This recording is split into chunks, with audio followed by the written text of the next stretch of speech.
Selamat datang kembali di channel Zidan. Di video hari ini saya akan melanjutkan alur cerita seorang mahasiswa yang dianggap lemah di kelasnya. Tiba-tiba ia terbangun membangkitkan kekuatan monster yang sangat kuat. Dan kini ceritanya sudah memasuki chapter ke-20 sampai 21. Di cerita sebelumnya, diperlihatkan Liu Qingsu yang sedang memantau keadaan MC kita Yihe yang sedang tertidur.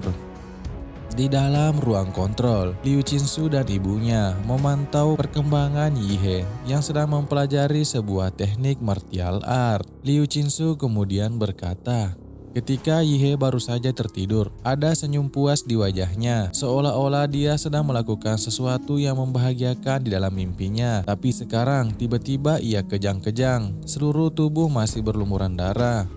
Ibu Qingsu kemudian berkata, martial teknik Suang Huang tingkat ketiga ditemukan kakekmu secara kebetulan di masa tuanya. Dia pernah mencoba melatihnya, tapi tak disangka meskipun dengan kekuatan tingkat Grandmaster, dia langsung ditolak oleh aura bela diri dalam patung itu, bahkan sampai luka dalam. Sejak saat itu, tak ada satupun anggota keluarga Liu yang berhasil melatih teknik ini. Karena kekuatan itu luar biasa, maka cara untuk mendapatkannya pasti juga sangat sulit bagi orang biasa. Ingin memenangkan mahkota, maka harus sanggup menanggung bebannya. Karena Yihe memilih untuk menerima kekuatan dari martial teknik ini, maka dia belum selesai ucapannya, tiba-tiba Ibu Qingsu sangat terkejut melihat Yihe yang sudah terbangun. Qingsu kemudian berkata, "Ibu, latihan Yihe tidak semenarik yang ibu katakan," dan ibunya hanya terdiam saja. Setelah Yihe terbangun, di depan patung Master Martial Art, Yihe berkata, "Terima kasih atas ajarannya senior." Pada saat itu terdengar suara dari patung di depannya yang berkata, "Nak, kau adalah orang paling jenius yang pernah aku temui. Mungkin saja kau bisa mengungkap kebenaran dari portal ini. Ini adalah misi yang tidak pernah bisa diselesaikan oleh para pendahulu kami. Maka kini kami serahkan pada kalian, para penerus." Mendengar itu Yihe berkata, "Senior, Anda salah paham, saya cuma pakai cheat saja." Daging dan darah mengurung iblis, tubuh bagaikan surah. Meskipun atribut panelku tidak bertambah sedikit pun, tapi setelah menguasai martial teknik Suan Huang, kekuatanku setidaknya jadi 2 kali lipat dari sebelumnya. Tidak lama kemudian, Liu Qingsu dan ibunya datang menghampiri Yihe. Ibu Qingsu kemudian bertanya, "Yihe, apa kamu sudah berhasil menguasainya?" Yihe berkata, "Ya, aku sudah menguasainya." Ibu Liu Qingsu terkejut dan berkata, "Mana mungkin, bahkan dengan bakat Qingsu, untuk sekedar menguasai dasar-dasar martial teknik Suang Huang, harus berlatih tanpa tidur selama seminggu di ruang resonansi martial art. Yihe, kamu cuma butuh waktu beberapa saat, apakah bahkan sudah 1 jam? Seriusan cuma tidur sebentar terus langsung bisa?" Liu Qingsu menatap Yihe dan berkata di dalam hati, "Orang-orang menyebutku jenius, tapi jenius sejati ada di sini." Yihe kemudian berkata, "Tampaknya Anda tidak percaya, biar saya tunjukkan." Yihe kemudian mengeluarkan aura-aura martial art yang sudah dikuasainya. Yihe kemudian berkata, "Ini adalah aura pembunuh yang aku kuasai dari dunia martial art. Kalau harus dijelaskan, ini mirip seperti Ancient Man dalam game, bisa ditambahkan ke auraku dan membuatku jadi lebih mematikan." Yihe kemudian melakukan beberapa gerakan. Melihat itu Liu Qingsu berkata di dalam hati, "Gelombang yang sangat kuat ini. Seperti aku mendengar lolongan seperti hantu. Mungkinkah ini aura pembunuh yang disebutkan Yihe?" Sedangkan Ibu Liu Qingsu terkesima dan berkata, "Yihe, kamu sungguh..." Lalu di dalam hati Yihe berkata, "Nyonya, putrimu masih ada di dekatmu. Bisakah kau sedikit lebih sopan? Aku tidak mau dijuluki sebagai duda berduka." Liu Qingsu kemudian berkata, "Yihe, karena kamu sudah menguasai 1 martial teknik Suan Huang, bagaimana kalau kamu coba pelajari 2 teknik lainnya juga? Kamu masih punya 1 hari waktu belajar di sini." Mendengar perkataan putrinya, ibunya berkata di dalam hati, "Putriku yang manis, kamu ini benar-benar bodoh atau pura-pura bodoh sih? Di mulut bilangnya nggak mau bareng Yihe, tapi kenapa malah langsung kasih bisnis keluarga ke tangan Yihe? Walaupun ini bentuk investasi ke Yihe, dan aku sudah siap menjadikannya menantu idaman, tapi tidak bisa juga semua aset keluarga Liu diberikan begitu saja." Mendengar tawaran Liu Qingsu, Yihe menjawab, "Tidak usah. 1 teknik Suan Huang saja sudah cukup membuatku sibuk mencerna dalam waktu lama. Aku tidak akan mempelajari teknik lainnya dulu." "Bibi, aku agak lelah dan masih ada beberapa urusan di rumah yang harus aku tangani." Ibu Chinsu menjawab, "Oke, kalau begitu Chinsu, kamu bisa mengantar Yihe kembali. Aku dengar dari kepala pelayan, kamu datang naik sepeda umum ya. Kamu bisa nyetir mobil nggak? Pilih aja satu dari garasi, biar kamu lebih gampang kemana-mana." Mendengar tawaran Ibu Liu Chinsu, Yihe hanya mengingat pengendara motor sebelumnya. Sewaktu perjalanan menuju ke kediaman keluarga Liu, Yihe kemudian berkata di dalam hati, "Mobil, ngomong-ngomong motor yang dikendarai orang kemarin lumayan juga sih, keren dan kelihatan maco." Yihe kemudian bertanya, "Bibi, apakah Anda punya motor?" Ibu Chinsu menjawab, "Ya, apakah Yihe suka mengendarai sepeda motor? Itu hobi yang sama dengan anakku yang suka menyusahkan. Aku akan memberimu yang terbaik dalam koleksinya." Lalu di luar kediaman, terlihat seorang pria yang sedang berjalan. Ternyata ia adalah pria yang sebelumnya mengendarai motor saat Yihe menuju ke keluarga Liu. Pria itu berkata, "Aku dengar dari Bibi Hong, kepala pelayan, bahwa ibuku telah mengundang menantu laki-lakinya yang tinggal serumah untuk datang. Aku ingin melihat siapa dia. Saudariku berbakat dan cantik, kecantikan jenius yang hanya muncul sekali dalam 100 tahun di Anceng. Tidak semua orang bisa menandinginya." Ternyata pria ini adalah kakak dari Liu Chinsu. Ia kemudian berkata, "Orang yang naik sepeda tadi benar-benar menyebalkan. Dia membuat gadis baruku ketakutan. Jangan biarkan aku bertemu dengannya lagi." Tapi tiba-tiba, MC kita Yihe datang mengendarai kendaraannya.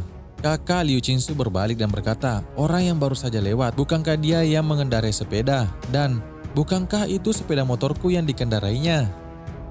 Singkat cerita, kini MC kita Yihe sudah sampai di kediamannya. Lalu ia akan bersiap mengonsumsi magic core yang telah ia dapatkan. Yihe kemudian berkata, "Magic core yang aku telan terakhir kali rasanya tidak enak. Kali ini mari tambahkan sedikit penyedap untuk meningkatkan rasanya. Makan yang biru dulu." Setelah itu, diperlihatkan panel statistik Yihe dengan overall fisiknya 23,8. Sedangkan kekuatan template monsternya ialah Mad Demon Emperor, compatibility 21%. Lalu kemampuan yang barunya adalah template Colossal Titan dan kini sudah mencapai 85% compatibility. Melihat statistiknya, Yihe berkata, "Statistiknya meningkat, masih bisa bertambah lagi. Waktu di hutan merah di dalam portal, aku pakai template Colossal Titan, tingginya kira-kira 50 meter. Meskipun sudah bisa disebut Titan yang unggul melawan monster biasa, tapi dibanding Magical Beast misterius yang sebesar pegunungan di dalam sana, tetap saja Colossal Titan sangat kecil.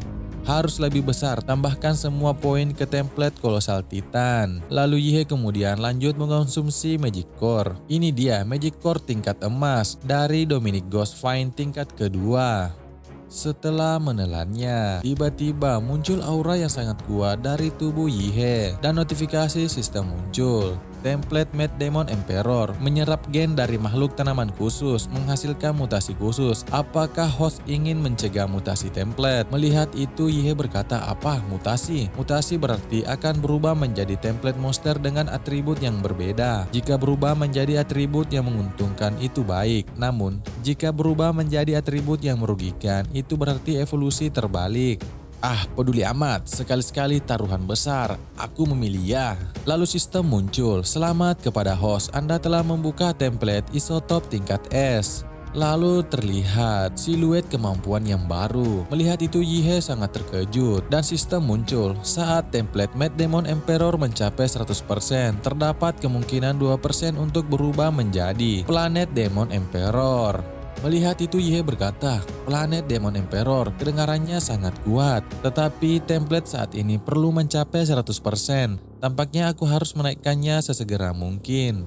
Yihe kemudian berbalik keluar jendela karena terdengar kericuan di luar sana. Lalu Yihe berkata, "Apa-apaan? Adakah serangan teroris?" Lalu diperlihatkan di luar jalanan begitu banyak aparat dari kota Anceng mengejar seseorang. Para aparat berkata, "Blokir semua pintu keluar jalan utama. Jangan biarkan mereka lolos. Temukan untukku, jangan lewatkan satu titik pun." Yihe kemudian melihat pintu kamarnya dan berkata, "Pemilik asli adalah seorang penyendiri dan tidak ada temannya mengunjungi rumah saat itu. Aku juga tidak pernah memesan makanan atau barang dari luar. Jadi siapa yang ada di luar di jam seperti ini?" Lalu Yihe kemudian berbalik ke belakang dan berkata, "Kau tahu siapa itu, Nona?" Wanita yang ada di jendela berkata, Sepertinya adik kecil ini bukan prajurit biasa. Sebenarnya kakak hanya ingin menyembunyikan sesuatu di dalam dirimu, sekalian sedikit mengubah ingatanmu. Tapi karena kau menyadarinya, terpaksa kakak harus membuatmu menderita sedikit. Jadi jangan coba-coba kabur ya." Yihe kemudian berkata, "Lupakan saja, tabunganku sudah sangat banyak, mendingan aku beli rumah lagi saja." Wanita itu berkata, "Apa yang sedang kau bicarakan?" Lalu Yihe menunjuk ke arahnya dan berkata, "Maksudku, kau sudah berakhir."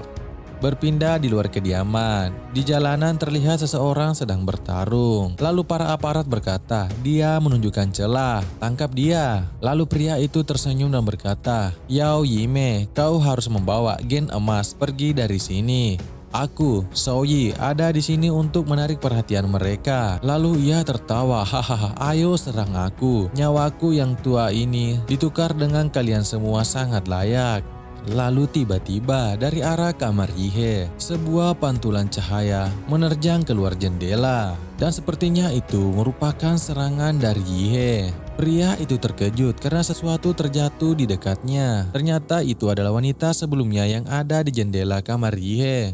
"Yao Yime, bukankah nano sweetmu tadi berwarna putih? Kenapa sekarang jadi hitam seperti arang?" "Saudari, aku sudah mengorbankan nyawaku agar kau bisa membawa barang-barang itu pergi. Kenapa kau malah kembali?" Mendengar perkataan Zhouyi, Yao Yime berkata, "Zhouyi, barangnya sudah aku sembunyikan dengan baik. Kita mundur dulu." Mereka menggunakan bom asap, lalu menghilang melalui terowongan bawah tanah.